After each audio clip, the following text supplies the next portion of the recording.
Hi, it's Kamon Reynolds. Let's talk about shaking bees. So, if you watched a few of my videos, you know that I shake bees quite often, and I don't do it to be hard on the bees. I actually do it to be gentle on the bees, because many times shaking bees gets them out of my way to where I can avoid crushing them.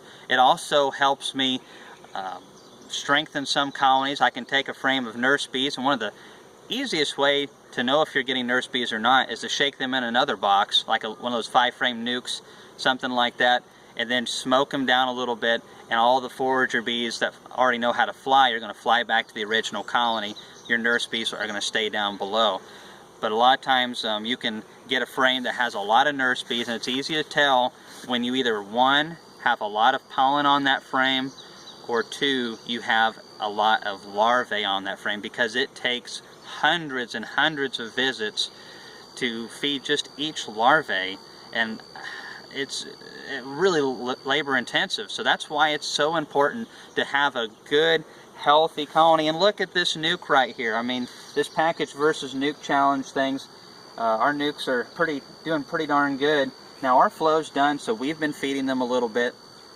In the last package versus nuke challenge, we addressed the packages over there, and we fed them some patties. Well, after that was over, we came back and we also filled up the frame feeder with a full gallon of feed, and we gave them over a pound, each one of these, of pollen patties. Do you see small hive beetles taking over our hive? I didn't think so. That's because we have a healthy, strong worker force, and I'm telling you what, honeybees, when they are healthy, are very different from when they're sickly. Healthy bees don't drown in frame feeders unless you've done something weird. Sick bees will drown in your frame feeders by the hundreds, if not thousands.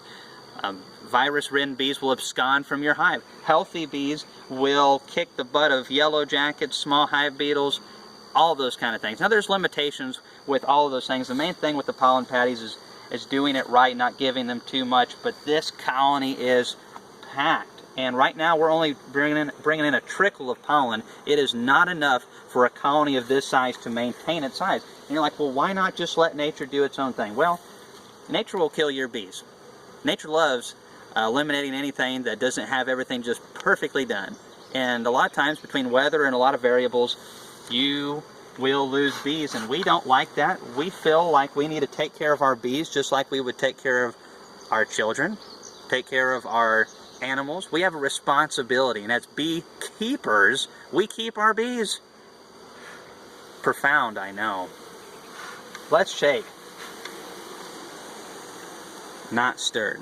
Shaken, not stirred. Alright, enough with the little jokes. Let's get to some bees. Now, the main thing when you're shaking is making sure you don't have the queen on there. Now, it's getting a little late. Boy, it's been hot, too. Look at that. Nice frame.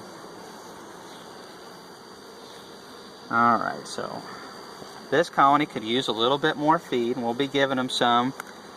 They haven't completely drawn all the way down in there.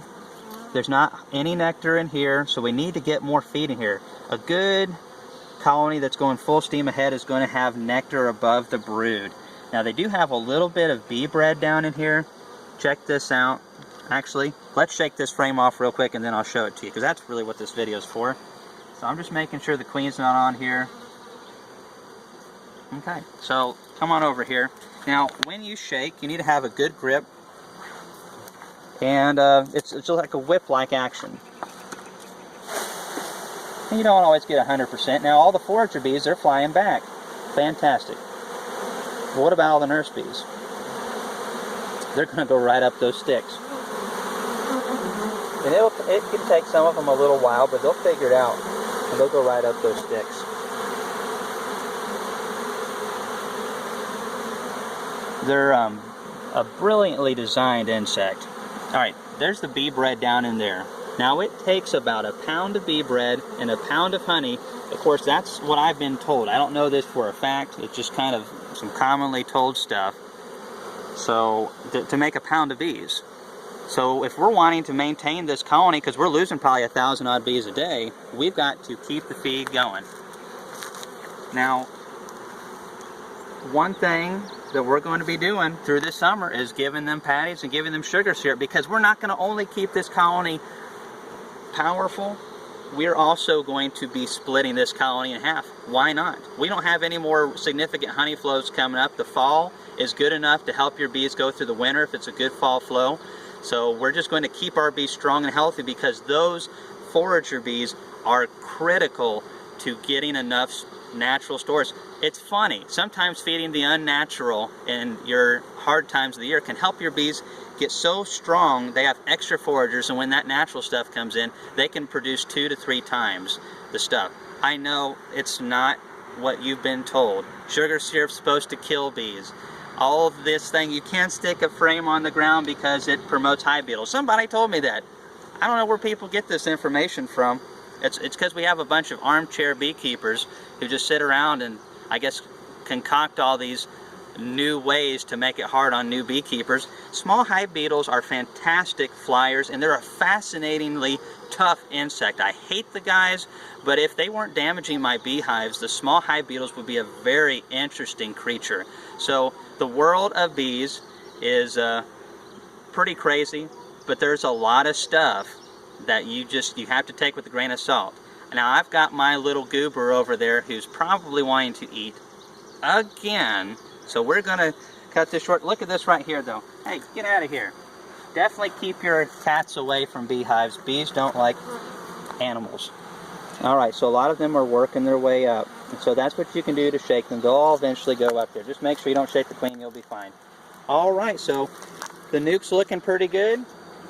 This is what we call successful beekeeping right here, and we're going to keep them like this all year long. We're going to break this down in half with one of our hives, and we are going to really, I think, have pretty good success with what's going to be 4 hives here pretty soon. Thanks for watching the video.